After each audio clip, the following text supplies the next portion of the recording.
ராஜா, மிகவும் எதிர்பார்க்கப்பட்ட அதிமுகவின் முதற்கட்ட வேட்பாளர் பட்டியல் தற்போது வெளியிடப்பட்டு இருக்கிறது. எந்தெந்த தொகுதிகளில் யாரெல்லாம் போட்டியிடுகிறார்கள், முழு விவரங்களை பதிவு பண்ணுங்க ராஜா. 23 வேட்பாளர் அடங்கிய முதல் பட்டியலை அனைத்து இந்திய அண்ணா திராவிட முன்னேற்ற கழகம் தற்பொழுது வெளியிட்டுள்ளது. கட்சியினுடைய பொதுச் செயலாளர் திரு எடப்பாடி பழனிசாமி அதிமுக வருகின்ற சட்டமன்ற தேர்தலில் 23 முதல் கட்டமாக 23 தொகுதிகளுக்கான அந்த வேட்பாளர் பட்டியலை தற்போது அதிமுக வெளியிட்டுள்ளது. பொதுவாக இந்த சட்டமன்ற தேர்தலில் இருந்து எடுத்துக்கொண்டாலே இந்த வேட்பாளர் பட்டியல் கூட்டணியை உறுதி செய்வது என்பது மறைந்த முதலமைச்சர் செல்வி ஜெயலலிதா காலத்திலிருந்தே அதிமுக முதன்மையாக அந்த பணியை செய்து வரும். முதலில் அதிமுகவினுடைய தேர்தல் அதாவது வேட்பாளர் பட்டியல் தான் வெளியாகும். அந்த வகையில் தற்பொழுது அதே பின்பற்றி தற்பொழுது அதிமுகவினுடைய வேட்பாளர் பட்டியல் 23 பேர் அடங்கிய முதற்கட்ட வேட்பாளர் பட்டியல் தற்போது வெளியிடப்பட்டுள்ளது. அதில் சில பேர் சிறு மாற்றங்களுடன் தொகுதி மாறி தற்பொழுது நிற்கின்றனர். முதலில் இந்த வேட்பாளர் பட்டியலை பார்த்து விடலாம். திரு எடப்பாடி பழனிசாமி எடப்பாடி தொகுதியில் போட்டியிடுகிறார். மீண்டும் அதே தொகுதியில் அவர் தற்போது போட்டியிட முடிவு செய்து அதற்கான அறிவிப்பை வெளியிட்டுள்ளார். அதே போல அதிமுகவினுடைய துணை பொதுச் செயலாளர் திரு கே.பி. முனுசாமி வேப்பநகரில் போட்டியிடுகிறார். அவர் ஏற்கனவே அந்த தொகுதியில் தான் போட்டியிட்டார். அதே தொகுதியில் மீண்டும் போட்டியிடுகிறார். அதே போல அதிமுகவினுடைய பொருளாளர் முன்னாள் அமைச்சர் திண்டுக்கல் சீனிவாசன் அவரும் திண்டுக்கல் தொகுதியிலே மீண்டும் போட்டியிடுகிறார். வாய்ப்பு அவருக்கு தற்பொழுது அதிமுக வழங்கியுள்ளது. அதே போல அதிமுகவினுடைய துணை பொதுச் செயலாளர் திரு நத்தம் விஸ்வநாதன் முன்னாள் அமைச்சர் இவர் நத்தம் தொகுதியில் கடந்த முறை போட்டியிட்டு வெற்றி பெற்றார். அதே நத்தம் தொகுதியிலே தற்பொழுதும் அவர் போட்டியிடுகிறார். தொண்டாமுத்தூர் தொகுதியில் முன்னாள் அமைச்சர் திரு எஸ்.பி. வேலுமணி அதிமுகவினுடைய தலைமை நிலைய செயலாளர் திரு எஸ்.பி. வேலுமணி தற்பொழுது தொண்டாமுத்தூர் தொகுதியிலே போட்டியிடுகிறார். இது 3வது முறையாக அந்த தொகுதியில் போட்டியிடுகிறார். ஏற்கனவே 2011 வெற்றி பெற்றார். 2011 அமைச்சராக 2013 இப்ப அதாவது 4வது முறையாக தற்பொழுது தொண்டாமுத்தூரிலேயே போட்டியிடுகிறார் திரு எஸ்.பி. வேலுமணி. அதே போல குமாரபாளையம் தொகுதியில் அமைச்சர் திரு தங்கமணி போட்டியிடுகிறார். அவரும் இது 2011வது காலகட்டத்தில் 2011 தேர்தலில் குமாரபாளையம், 2016 தேர்தலில் குமாரபாளையம், 2021 குமாரபாளையம், தற்பொழுது 4வது முறையாக குமாரபாளையத்தில் போட்டியிடுகிறார்.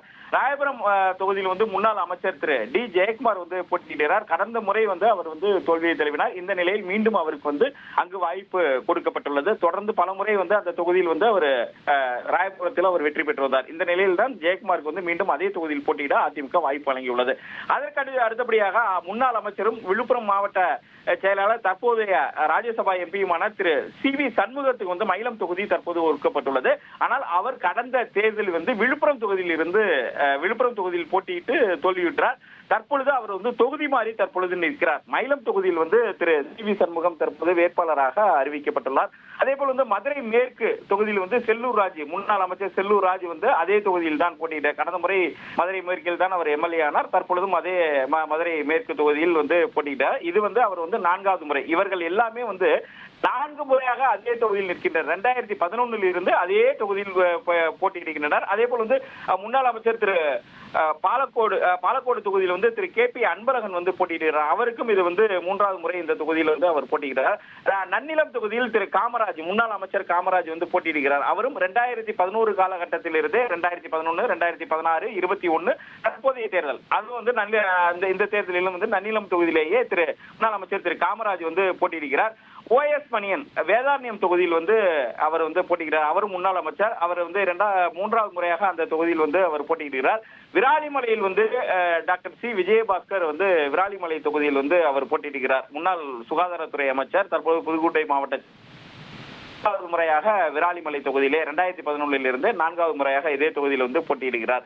அதே போல கோவில்பட்டி தொகுதியில் முன்னாள் அமைச்சர் கடம்பூர் ராஜுக்கு கொடுக்கப்பட்டுள்ளது. கடந்த தேர்தலில் அவர் வெற்றிட்டார். 2011 16 அவர் அதே தொகுதியில் தான் வெற்றி பெற்றார். 2016, 21 இந்த 2 முறை கடம்பூர் தொகுதியில் வெற்றி பெற்றார். தற்பொழுது அவருக்கு கோவில்பட்டியில் போட்டியிட அதிமுக வாய்ப்பு வழங்கியுள்ளது. திருமங்கலத்தில் முன்னாள் அமைச்சர் ஆர்.பி. உதயகுமார் போட்டியிடுகிறார். தற்பொழுது அவர் அங்கு மாவட்ட செயலாளராக உள்ளார். அவருக்கு திருமங்கலம் தொகுதியில் அவர் ஏற்கனவே ஒரு முறை சாத்தூரில் இருந்தார். 2011 சாத்தூரில் நின்று வெற்றி பெற்றவர். 2016 அவருக்கு விருதுல தொகுதி மாறினார். அவர் திருமங்கலம் மாறினார். 2021 திருமங்கலம். தற்பொழுதும் அவர் திருமங்கலம் தொகுதியிலேயே முன்னாள் அமைச்சர் திரு ஆர்.பி. உதயகுமார் போட்டியிடுகிறார். சிவகாசி தொகுதியில் திரு கே.டி. ராஜேந்திர பாலாஜி முன்னாள் அமைச்சர் அவருக்கு போட்டியிட அதிமுக வாய்ப்பு வழங்கியுள்ளது.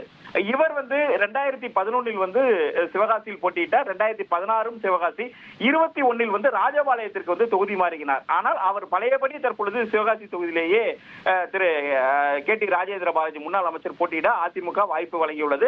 அதேபோல வந்து மதுரவாயல் தொகுதியில் வந்து முன்னாள் அமைச்சர் திரு பெஞ்சமின் வந்து போட்டியிடுகிறார். 2016, 21 இந்த 2 தேர்தலிலும் வந்து மதுரவாயலில் இருந்து போட்டியிட்டவர் 2021 வெற்றி வாய்ப்பை இழந்தார்.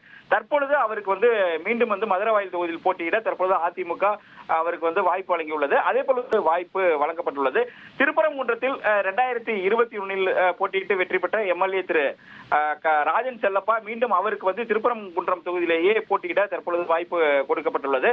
அதே போல முன்னாள் அமைச்சர் KC கருப்பண்ணன் இவருக்கு வந்து பவானி தொகுதி, அதாவது ஈரோடு மாவட்டம் பவானியில் வந்து அவருக்கு வாய்ப்பு கொடுக்கப்பட்டுள்ளது.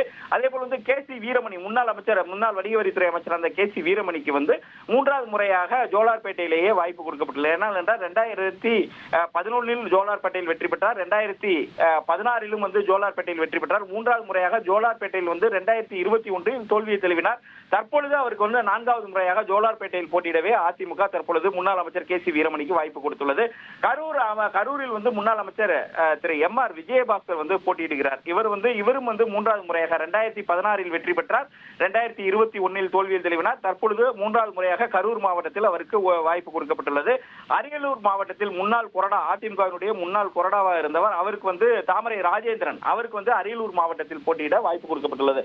தற்பொழுது 23 தொகுதி. Make India great again. மக்கள் ஆட்சி அமையணும். மோடியினுடைய கேரண்டியை தான் மக்கள் நம்புவாங்க. வெற்றி கூட்டணி அமையும் அமையும். எக்ஸ்பிரஸ் வேக செய்திகளில் இது இடைநில்லா பேருந்து.